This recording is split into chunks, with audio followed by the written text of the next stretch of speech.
thanks everybody for the afternoon session. Very interesting talks. So now we're going to have a debate, and the title for our debate is "We are performing too many caesarean sections." Our proposition team is Dr. Karen Cliff, who's Director of Midwifery at the National Midwifery and Midwives Board, and Rona Mahoney, Professor Rona Mahoney, who said, "Oh, I'm just a professor." So that's what I'm introducing her as. And Ms. Fiona Hanrahan, who's the Director of Midwifery at the Rotunda Hospital, and Professor John Higgins, who's the Head of Department here at UCC. They are going to be in the opposition team. So we're going to follow true debating style. That we're not allowed any slides, which is caused Professor Higgins great pain. Not that he's not able to talk, but just he likes slides. So the plan is that we're going to allow we're going to follow very strict debating rules. So there'll be the proposition team will speak first, followed by the opposition team, and then the main arguments will then be made. They kind of define the motion and present the case, and then their colleague will actually do the main arguments in the second round. We'll have a rebuttal round, and I'm going to ask them to confine themselves to rebutting the statements of the other team. I don't want them to be bringing in new material or anything at that point in time.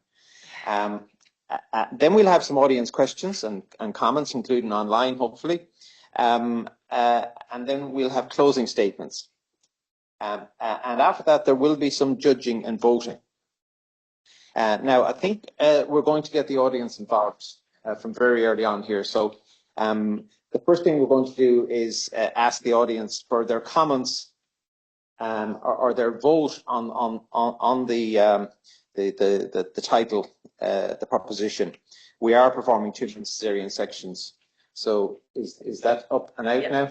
It's up, yeah. So if you scan your Slido, it's up. Yeah, so it's on Slido. If you've done Slido already, great. If not, pick up Slido. And we'll give people a moment or two to do that.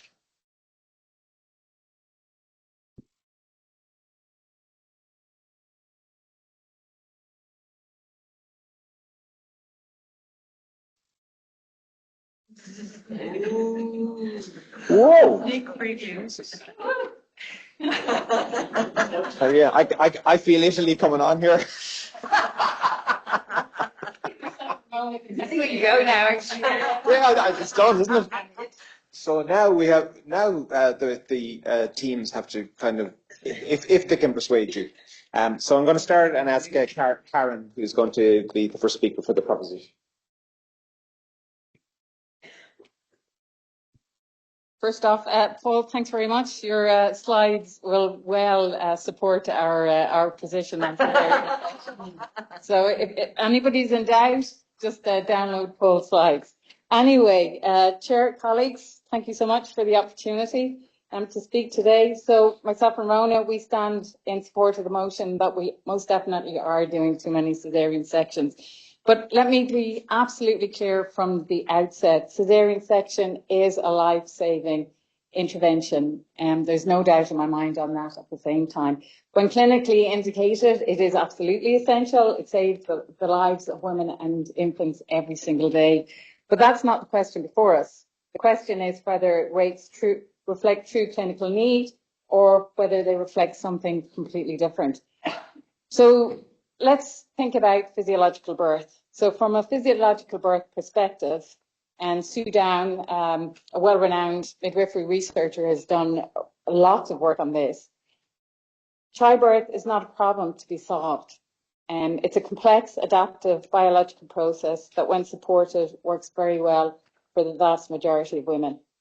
And yet our section rates continue to rise.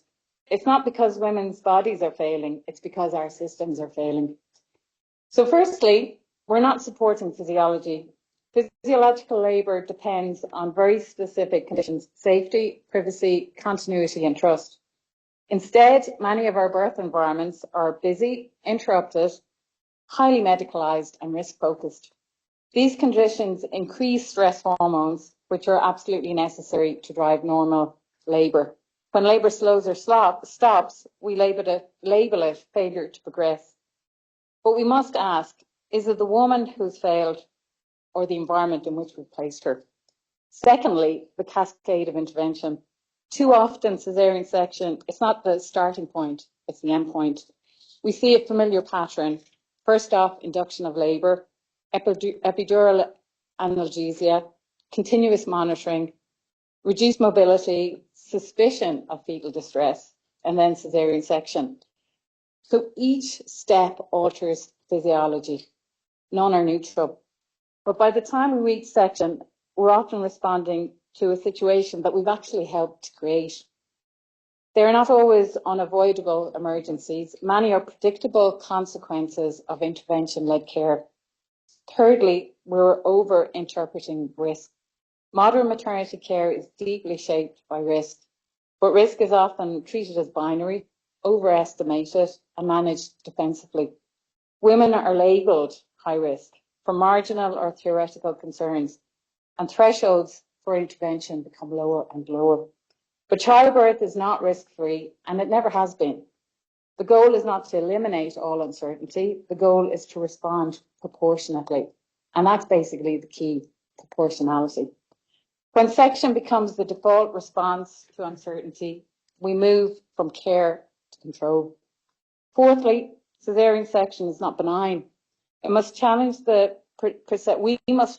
perception that caesarean is the easy or safe option. It has some real consequences.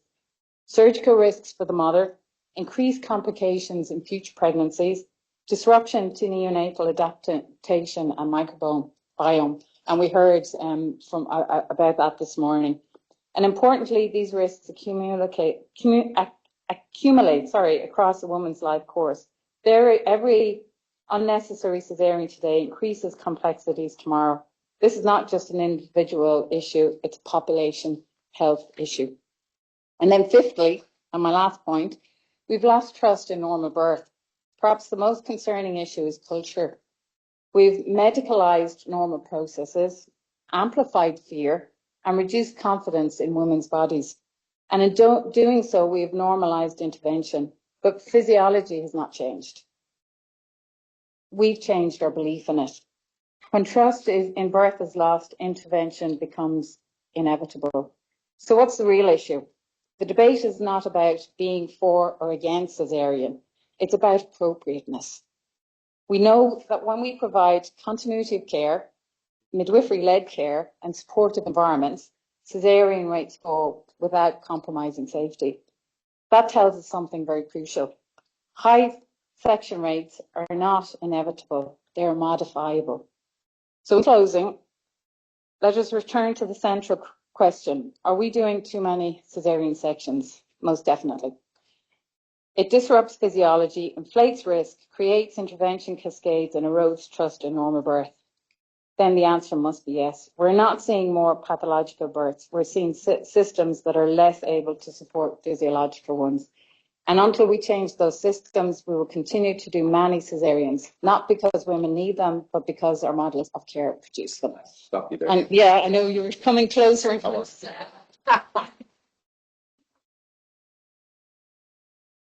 Person here, they got the writing instructions. So 5 minutes maximum.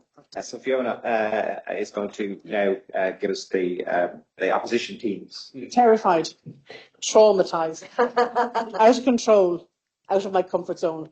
That was just me leaving Dublin yesterday, coming down here to do the debate. Ladies and gentlemen, I stand before you as a very proud midwife who's going to debate in opposition to this motion. We are performing too many caesarean sections. You're all going to say, here she is now, the turkey voting for Christmas, the big, beautiful operation. But actually, when I was asked to oppose the motion, I initially went, but actually, having thought about it, read about it, really delved into the data, I've come to the position that actually we're not performing too many caesarean sections. And I'm going to oppose the motion as it is presented. We are performing too many caesarean sections. We oppose this motion. Caesarean section is a life-saving, life-preserving operation. It is the only commonly performed procedure where 2 lives can be saved in one go. It is safe for women and even more safe for the unborn at the point of birth. When women hear that, they might just say, well, do more caesarean sections. Yet we continue to judge maternity services by caesarean section rates, as though a single percentage could ever capture the complexity of pregnancy, labour and birth. Caesarean section rates are a very blunt instrument. They are not and never should be a measure of quality. What matters is whether the rate reflects the health needs of the population that we serve. And our population has changed. Their health has changed. Their access to information and influence has also changed dramatically. Health is shaped by a complex web of interconnected factors rather than just medical care. In fact, it is well known that medical care contributes 20% to the well-being of any individual. 70% is considered by economic factors, environment and health behaviours, with genetics bringing up the rear of the final 10%. This tells us that we know very little about women when they come to us, and that 70% may already have had an impact on their health. Lifestyle, smoking, poor dietary options, domestic violence, drugs. These all impact the women that we look after. There's an old adage, sick women get pregnant and pregnant women get sick. We now know that women are having babies in life who years ago wouldn't have survived to childbearing years.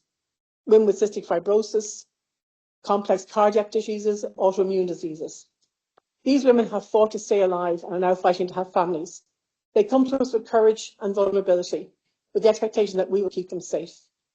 At the same time, more women are becoming unwell in pregnancy. What's the rate of diabetes in pregnancy now? 15 to 17%. This is not theory. This is a reality shaping every decision that we make. So I ask, who decides what the right caesarean rate is in 2026? Who decides how many is too many? When every birth is its own story, its own risk, its own hope. Behind every percentage point is a woman, a baby, a family. So the real question is, how many caesarean sections are too many? The real question is, was the mode of birth for that woman and her family correct? If we claim we're doing too many caesarean sections, we need to stop doing some. So which ones do we stop? Do we stop doing elective caesarean section where a woman has made a choice with her care provider in her best interests? Do we see a woman's body as a performance metric? Absolutely not. What are elective repeat caesarean sections? Feedback rates have fallen dramatically, 12%, despite extensive supports in place. Women are voting with their abdomens. Many carry trauma from previous births, and that trauma is real and cannot be ignored. Should we return to vaginal breech births? I don't think so. We know the risks. We know why that changed. We're not going back there. So looking at emergency caesarean sections, well, category 1's the threats to life for mother and baby. Those events unfold in minutes, triggered by acute events. The sort of non-urgent Cat 2 sections, suspicion of fetal compromise. Prof Higgins tells me when he was a pup of a registrar, the chance of having a caesarean section labour was somewhere around 6%. That now sits at 17 to 20%. That's only amongst women who get to our labour wards. Many women never do. They start off with induction and days later head into theatre for caesarean section. Who failed there? The truth is, emergency sections are an end result, not a starting point. To understand them, we must examine what came before. Increasingly, what's coming before is induction. Once a woman boards the induction train, the only way off, the only stop and station is birth. And for 48% of first-time mothers, that will be a caesarean section. We are not performing too many caesarean sections. We are performing too many other interventions, inductions, ARMs, augmentations.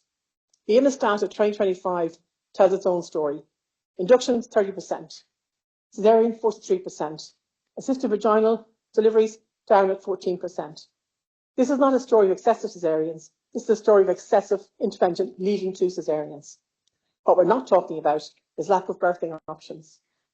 The National Maternity Strategy promised us, alongside birthing units in every hospital, women need safe spaces to give birth. Dark, quiet, trusted carekeepers. That's where the hormones flood. No wonder our caesarean section is so high. We have failed women, lack of choice, lack of continuity, lack of progress. So we are not forming too many caesarean sections. We're forming too many inductions, too many augmentations, too many interventions that push women towards theatre long before the section consent form is signed. Thank you.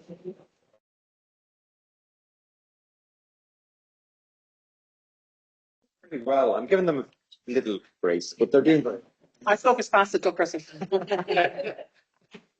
They're getting through a lot in that 5 minutes, aren't they? Okay, so now the professor is Absolutely. professor is going to talk. Dear Chair, my co-debaters, colleagues in Edinburgh and in Cape Town, and distinguished guests. Just before I start, just an observation. Don't you think it's really interesting that when a woman becomes a man, enters medical school, becomes a brilliant doctor, a brilliant surgeon, is in possession of a female genital tract, and in fact has possibly had a baby, that they actually are one of the pioneers of the operation of caesarean section. And while that is a life-saving procedure, and it's a marvellous one, the whole thing has got out of hand. Did you see Paul's graphs? I mean, have you seen where Ireland and the UK are sitting compared to the rest of the world? Today, Karen and I have been tasked. I mean, I'm convinced, but I've got to convince you as well, that the whole thing of caesarean section is out of hand. And there's three main arguments. The scale of the magnitude of the rise in caesarean section cannot be explained by demographic factors. How do we justify the high proportion of caesarean sections that are performed as emergencies in the middle of the night, following labour, sometimes at advanced dilatation? The very type of caesarean section that you do not want to have. Even if you love caesarean section and you want the whole world to have a caesarean section, you cannot argue that it is marvellous to have a caesarean section following an induction in 7 hours. And I totally agree with you, following induction of labour and 7 hours of attempted labour. Let's just think about the scale. 40 years ago, the caesarean section rate was 5% in Ireland. In the last 20 years, it has doubled from 20% to 40%. Operative vaginal rates have only fallen by less than 2% in the last decade. Why? As we've seen, cannot be explained by demographic or indeed by maternal choice. The triad at the heart of this question is, in fact, induction of labour, CTG, and medical negligence. Induction rates have also increased from 20 to 40% in this country. And the graph of induction of labour absolutely mirrors the graph of rising caesarean section. The predominant birth cohort in our hospitals now is induced nulliparous patients, the very group of people who have the hardest time getting into labour. We are now inducing more women than we are allowing to spontaneous labour. The golden group 1 is a vanishing thing. Now, the aim of induction of labour is to prevent stillbirth, or in certain cases, to minimise maternal harm. But stillbirth rates have changed very little in the last 15 years. They're sitting there at 4 to 5 per thousand. Section rate has doubled in that time. And the proportion of women who will be delivered by caesarean is 36% if you are an induced nullif. And even if you go into spontaneous labour, it's 11%. And this is usually because of either dystocia or concerns about the CTG, the dip on the CTG. But think about it. That whole thing assumes a correlation between certain fetal heart rate patterns and low pH, which reflects hypoxia. pH, in turn, is meant to be a reliable indicator of fetal tolerance of the hypoxic stress of labour. But if you do 30,000, as one author did, 30,000 consecutive,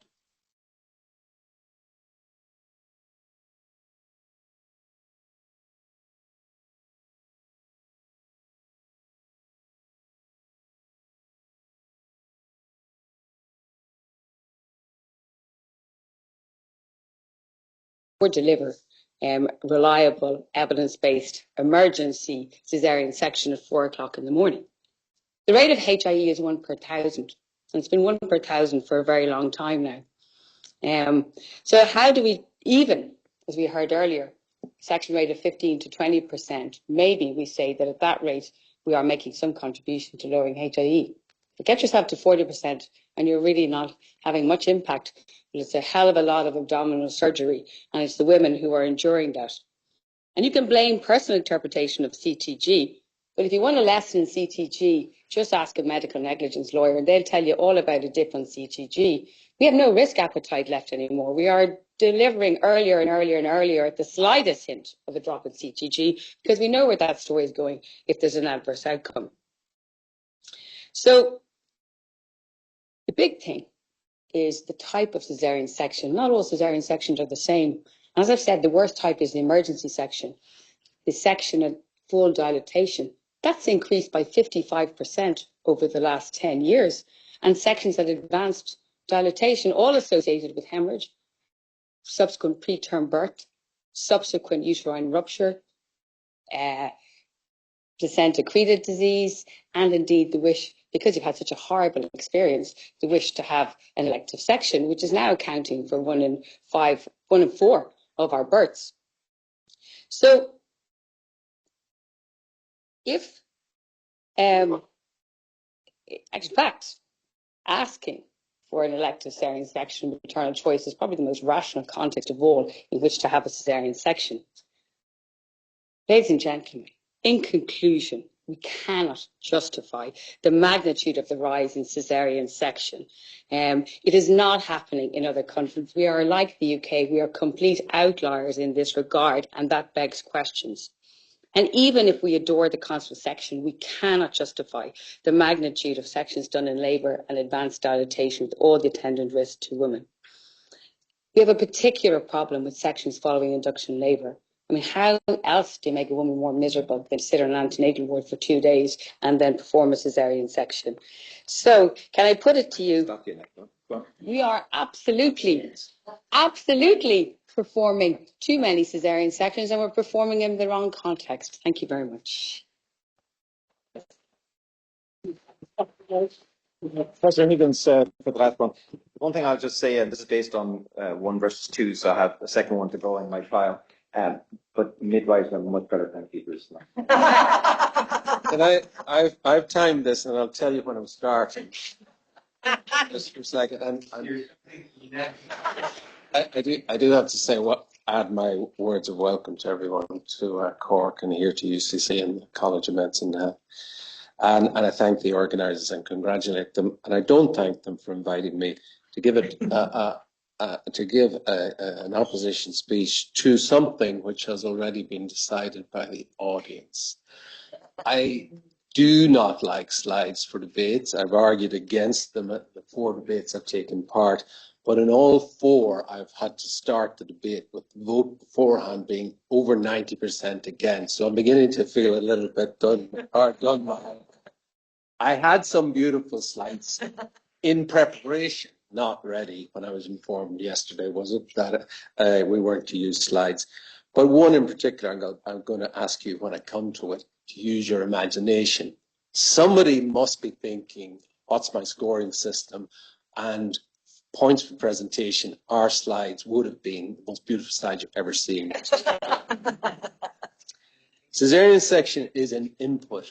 It is an input. It is an intervention, not an outcome. And uniquely, I'd love Professor McCall, if she's probably gone nowadays, to look at how we think about caesarean section and talk about it. I don't think you'd find anybody else talking about an intervention in healthcare in such a way that we do. And it underscores a deep-seated, unspoken guilt, which we don't seem to be able to get rid of, about the actual procedure of caesarean section. So when I think about this topic, I suppose I'm accepting that 96% of the audience already have made up their mind that we should do fewer caesarean sections. But I think if you just reflect parts of the world today, particularly those that are at war, wars we never hear of, the many wars that never are reported, tonight, today, this afternoon, right now, in the next half hour, there is a mother and there is a baby who will die. Because 2 mothers die, or our mother dies every 2 minutes. There is somebody whose life could be saved by caesarean section. So I presume all of us who think we have too high a rate in the Western world, particularly in this northwestern part of Europe, believe that the rate isn't high enough in those locations. So I can't give you one single answer. And I am just going to focus in on the concept that it may be that in the current circumstances, in the environment in which we're working here in Ireland, here in the UK, wherever you're working, that there is room for more caesarean sections. And in particular, it involves choice. The first time I was ever asked for an elective caesarean section. I'd just become a consultant. It was in Australia. The reg asked me to see the patient, a woman, and she was in her early 40s. She was older than me. And she had come from mainland China. She'd been in Australia for 20 odd years plus. She told me, she's good English now, she said, I didn't speak a word of English before I came. Myself, my husband, we spent all those years since we arrived building a life. Now we want to have one child. And she had looked at the data and she gave a lecture that anybody here, including Paul, would be proud to hear. She looked at the data and her main risk was the risk of an emergency caesarean section. That was in her mind when she looked at the data. I didn't send her to the experienced midwife for a discussion as I was meant to by protocol. I simply said, look, you've thought about it. You are a mature, thinking, rational woman. You made that choice. I'm validating it. And I did the caesarean section before I came home. So she's my benchmark. In 2026, I was glad Paul put up the data. The very steep curve or slope in the UK or in England is entirely matched by Ireland, actually. They didn't put Ireland into the graph because it would have taken away from the drama of that graph. But just think about it. Think about my slide. You might close your eyes for a second and think about it. It's got this circle in the middle, a burning furnace of caesarean section. And around it, I've just made 4 big circles. I could make 10, but 4. 1, society has changed. The average family size in Ireland, 1.6. We were the highest in Europe for our 50 years. Now we're falling dramatically. It changes all the calculations, all the thoughts, all the concerns of the women change because the family size has gone down. Expectation is sky high. Age is increasing. Obesity is increasing. Chronic disease is increasing. And the reports from the newspapers, I have a fantastic montage slide of the last 10 days in England. The last 10 days, newspaper front pages. It's unbelievable. How could a woman not think about having a caesarean section in this environment? When you looked underneath that data from the NPE, the NPEU, one quarter of every woman had an emergency. 1/4 of every sister, 1/4 of every cousin, 1/4 of every friend has had an emergency caesarean section. How could you not allow someone to choose to have an extra one for her? Third point, the elective caesarean section experience. That's what I do now. Spend my time doing elective caesarean sections. My practice has finished the last 2 years. The most common response is, this was fantastic, bed to the emergency. I see Richard coming, I'm almost there. I see Richard coming, I'm almost there. And then you add in the 4th element to it. Emergency caesarean section rates, societal changes, the risks that the patient sees. And you add into that a woman is entitled to choice. In 2026, a woman is entitled to choice. You should read the approach to a woman asking in the Nordic countries what they have to do, the hurdles they have to jump, but they're entitled to a choice. And my patient, I think of her many times. She's now in her early 70s. That dates me as well. But she, in 2026, I'd love if she was here, just to say, I don't care if the rate is now, 44%. I want to choose that extra caesarean section for me. Thank you all. You didn't let me down in the old trial. And I didn't start it until he stopped talking about whatever he was talking about. How bad was it? All right. So now you've had the 2 speakers from each side. So we're now going to go through a rebuttal round. One of the speakers from the proposition are going to come, and then the opposition team. And the rebuttal is mainly to be focused on the arguments that were put forward by the other side. So Karen is doing. Thanks, Richard. So this rebuttal is going to be really, really short because I absolutely stand by my initial conviction that we are doing too many caesarean sections. Fiona started off by saying that it's a life-saving procedure. I absolutely agree with that. I never said it wasn't a life-saving procedure, but it's the appropriateness and it's also the proportionality. So are we using this life-saving procedure way too much? I think yes, we are. Fiona also spoke to, as did John, spoke to it being a population health issue and a public health issue. It absolutely is. But what are we doing around those public health issues and around the population health issues? Rising obesity, complexities that we're seeing in women coming into our services now. So that's where we should be focusing our care. And maybe that will bring down the caesarean section rates. And then John talked about choice, but are we giving women a full rounded informed choice? Are we talking to them about the long-term consequences? And are we talking to them about the baby and the impact on the microbiome? And we heard this morning the increasing rates around asthma. And of course, the fear factor. So, and the VBAC rates falling dramatically, sorry. So are we giving women less choice? And are we being driven by that fear factor, like the fear around uterine dehiscence? I think we possibly are. And again, the point that I made, it's not that we're not trusting women to do things physiologically, it's that we're not trusting the environment in which we're actually caring for them. And Fiona talked to suspicion of fetal distress as well, but CTG, and there's a lot of work being done in Ireland about CTGs at the moment, like it's such a poor indicator of fetal distress. And that again brings me to the point, are we reacting to it proportionately and reacting to it appropriately?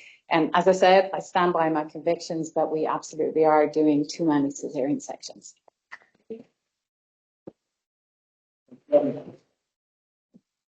One thing I'll say about this debate in person, many out in the audience would very much disagree. Don't start now, it's okay. Thanks. I think the question is the 7 words, we are performing too many caesarean sections. If you look at transcripts of what I've said and what the opposing team have said, we've all said the same thing. There's too many other things going on. So actually standing by the fact that I'm saying that I oppose that thing is that we're doing too many inductions, too many interventions, which is exactly what Karen said. So we're all, I think actually we're all almost the same wavelengths that we get there. But the question was, like, I'm not looking at percent accreted down the line. I'm not looking at that because the question was, are we performing too many caesarean sections? And in the current environment, as it is today, in June 2026, where we haven't made no changes to education for young girls, what they're doing in Italy. I had that slide photograph to take back to work with me because certainly till that happens, till that, all that work happens, in Italy, happens here, we will continue to do more caesarean sections. I actually believe the rate hasn't peaked. We talked about this. He was on a motorbike in Portugal last week and I was on a phone. I think it hasn't peaked. I think we've further to go. I think our rate will go up until we do some meaningful public health work. So I stand by the fact that we are not performing too many caesarean sections in the current environment. Thank you.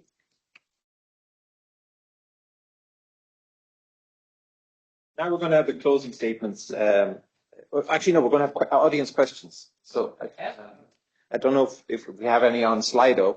Does anybody in the audience want to ask a question? And while they're doing it, I'm going to ask a question, and anyone can answer it on the team. But do we think that actually part of the reason for this is related not to patients, not to midwives, but actually to obstetricians? That obstetricians are actually the ones who are driving the caesarean section rate.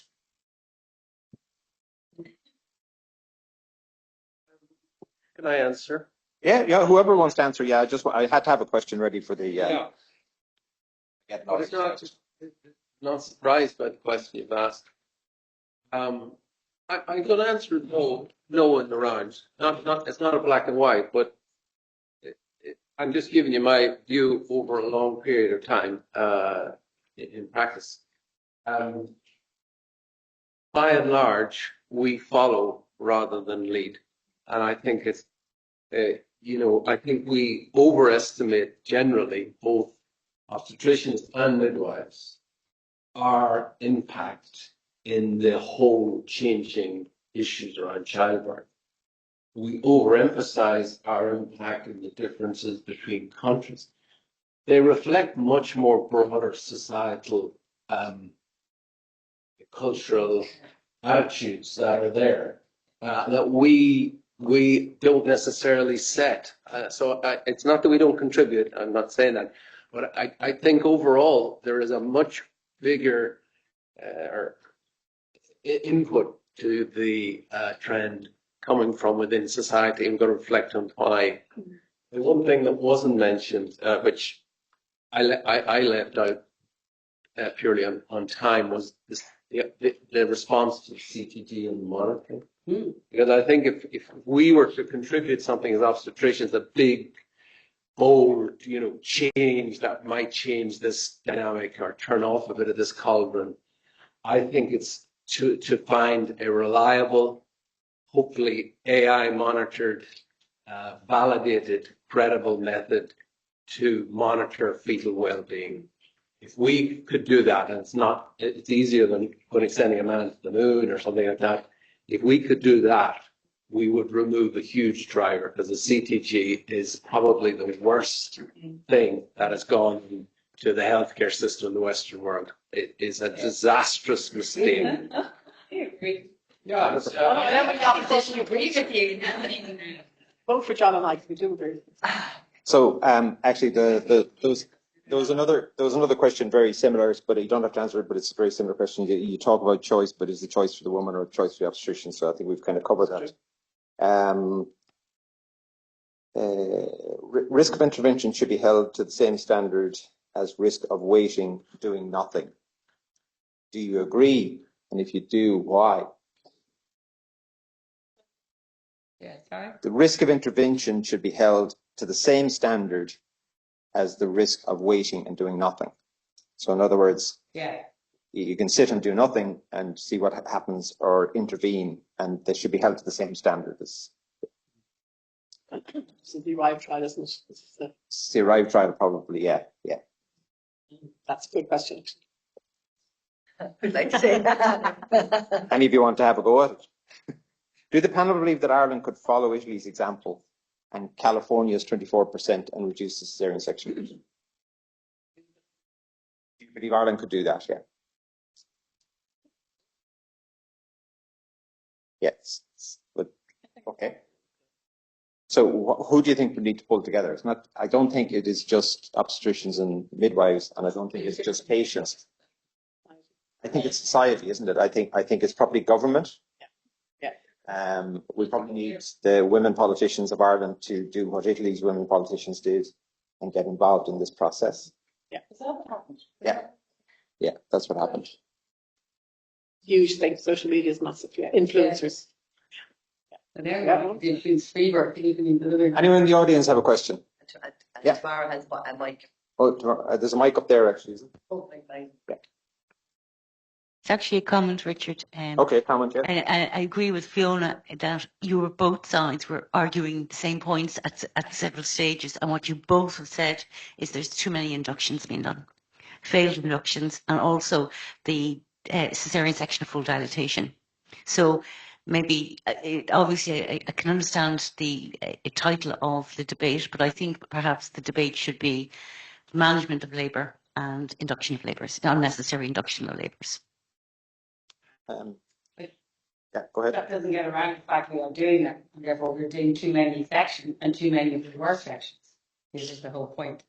And absolutely we need to stop inducing, but this is what we're doing at the moment. And the reason we're doing induction is to stop stillbirth, mostly, which we haven't changed stillbirth one out, and we're guidelines us to induce everyone at 39 weeks. And what are we to do if the guidelines are telling us do this? And now a really good question here, and I'm going to give it to you, Rona. I'm very punished today by the chair. No, you'll love this. You'll love this. Do you think the increase in caesarean section rate correlates with the increased number of female obstetricians? I didn't. Remember that you can have, as a matter of fact, that the number of female obstetricians has increased, As a matter of fact, the number of cesarean sections has increased, but it doesn't mean that there's a direct correlation between the two.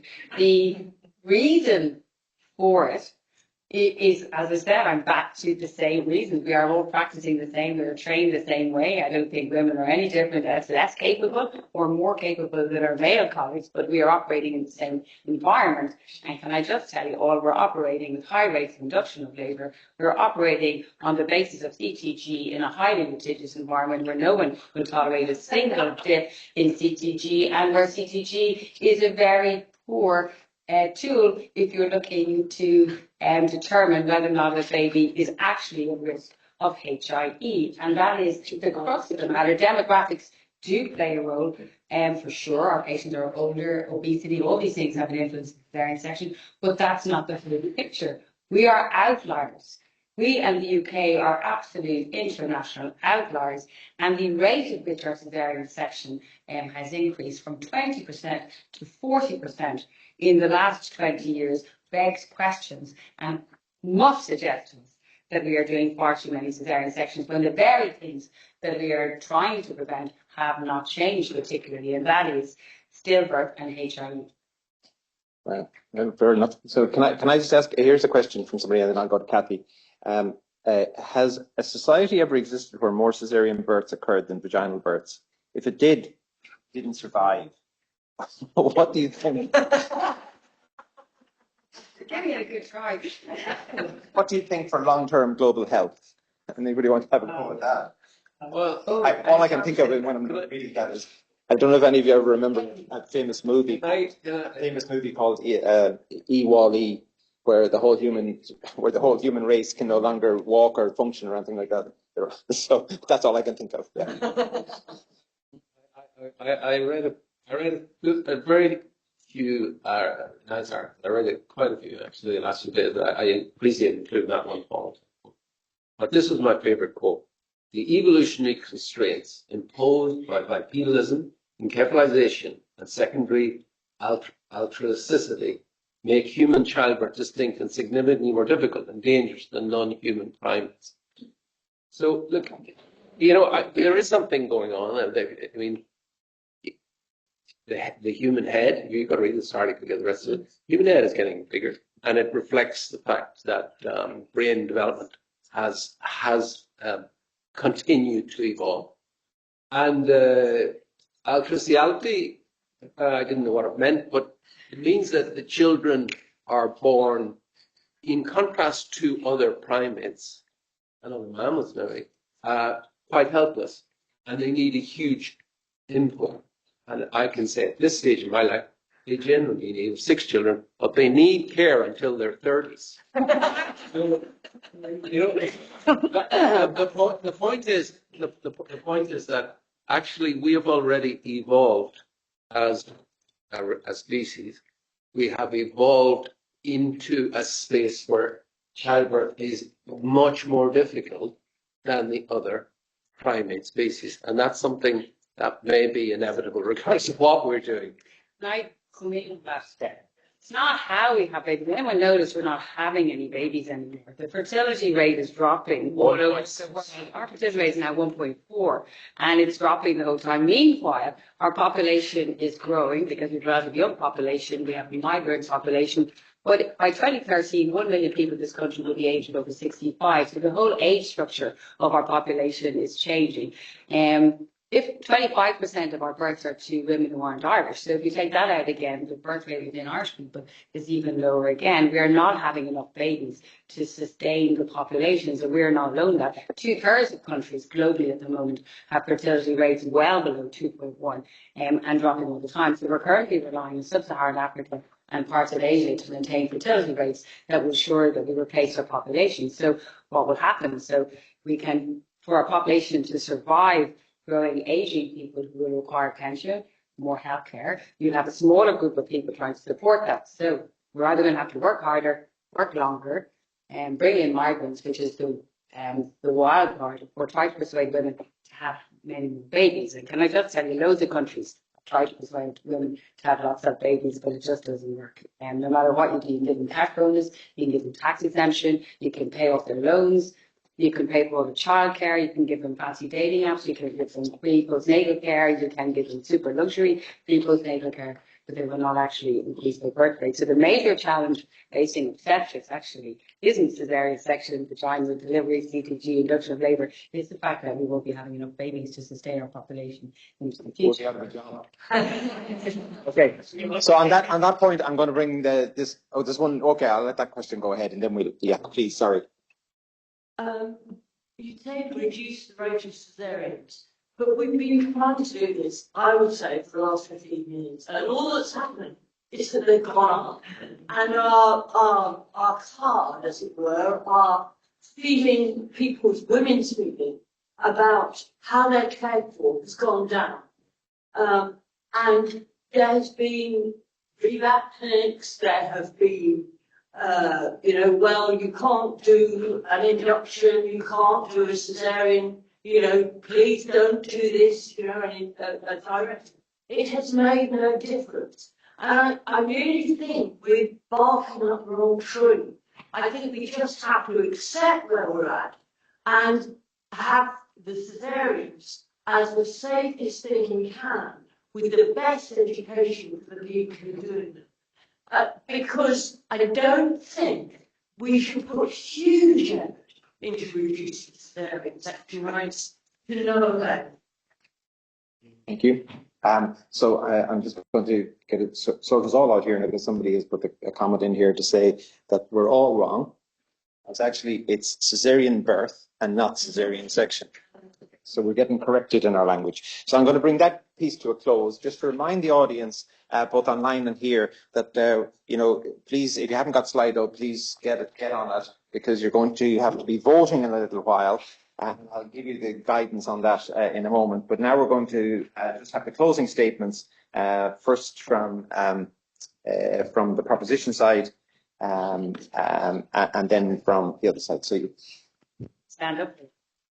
Well, you can do whatever, you can do it there or whatever you want to. So, and just about the two clinicians, the two medical clinicians that are finishing off, they have maximum 3 minutes. I'm going to take about 3 seconds. Said it all. Guys, we are absolutely doing too many cesarean sections.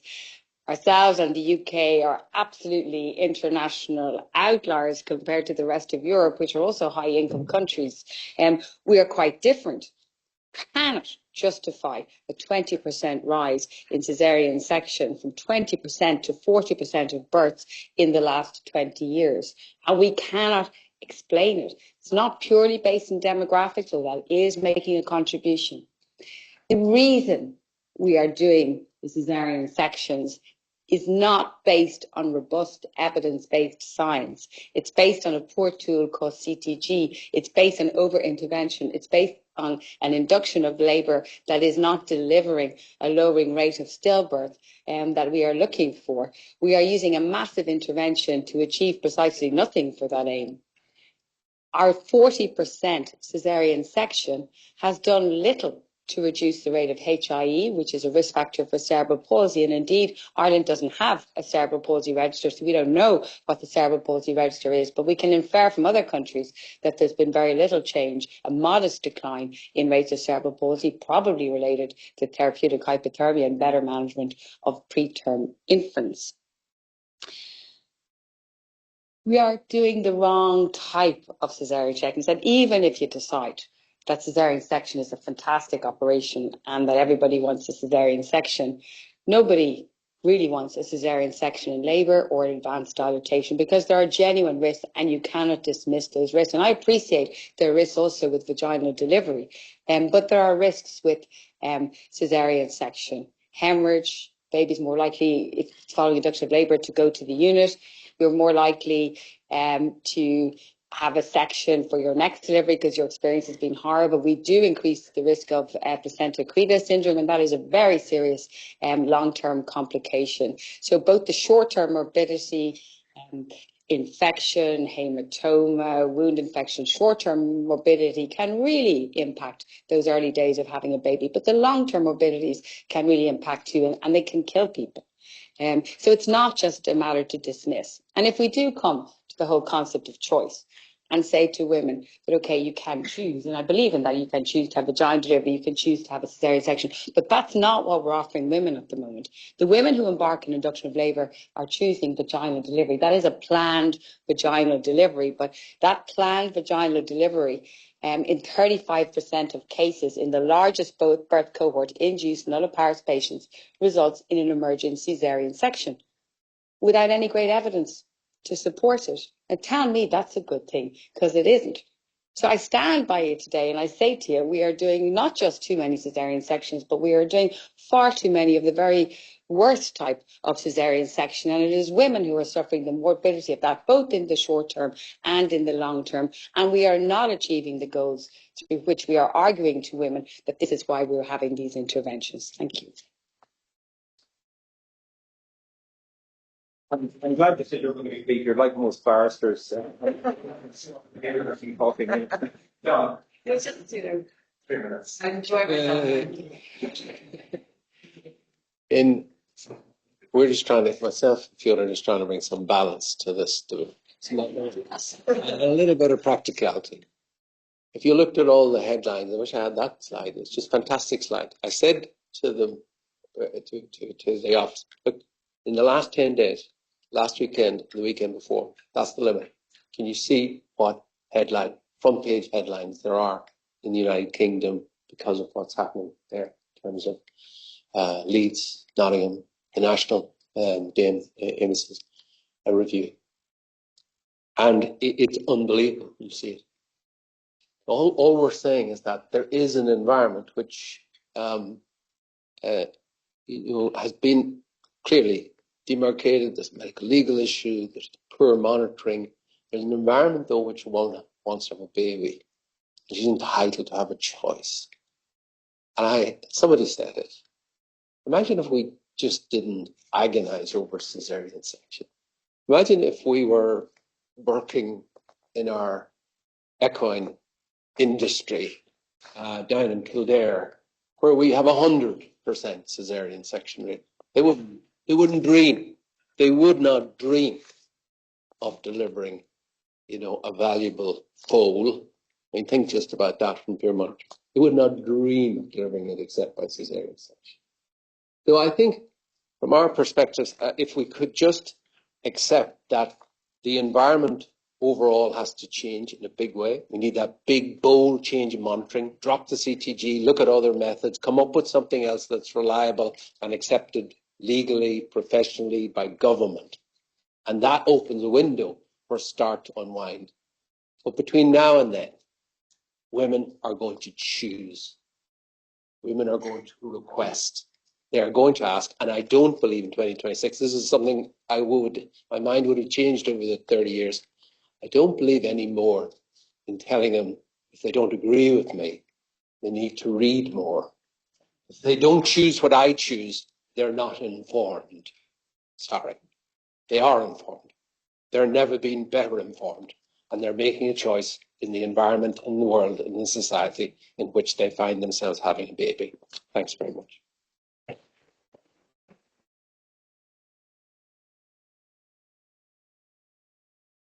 I was going to say something, but I'm not. I'm going to remain partisan as the chair. But I think, look, we've had really good arguments on both sides. I think we probably have more agreement than disagreement. But irrespective, we're now going to ask people to vote in a couple of minutes. And things we want you to give consideration to is, what were the strength of the arguments? Was the evidence used reasonable?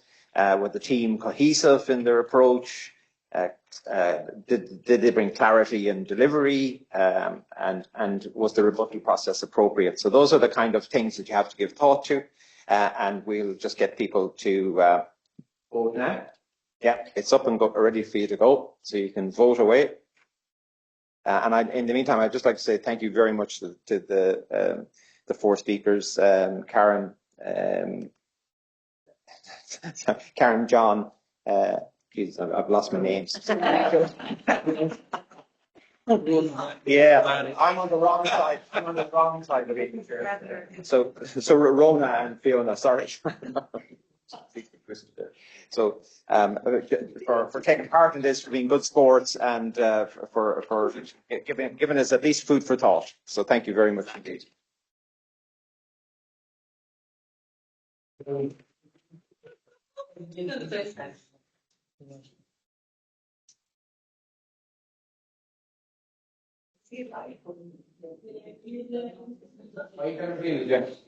I think it's just, yeah, you can keep voting. Oh! No way. Well, you did. You kind of won, really. I think we won, actually. Are we performing too much?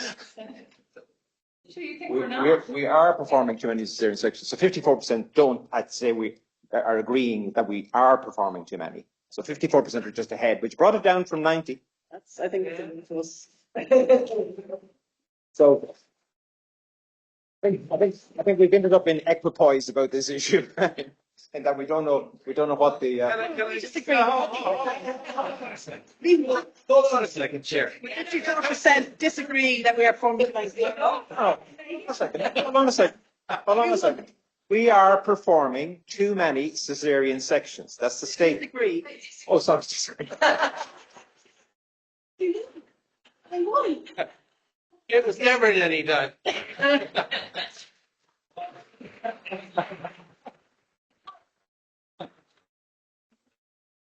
Anyway, thank you all very much for giving us a good 45 minutes. Thank you.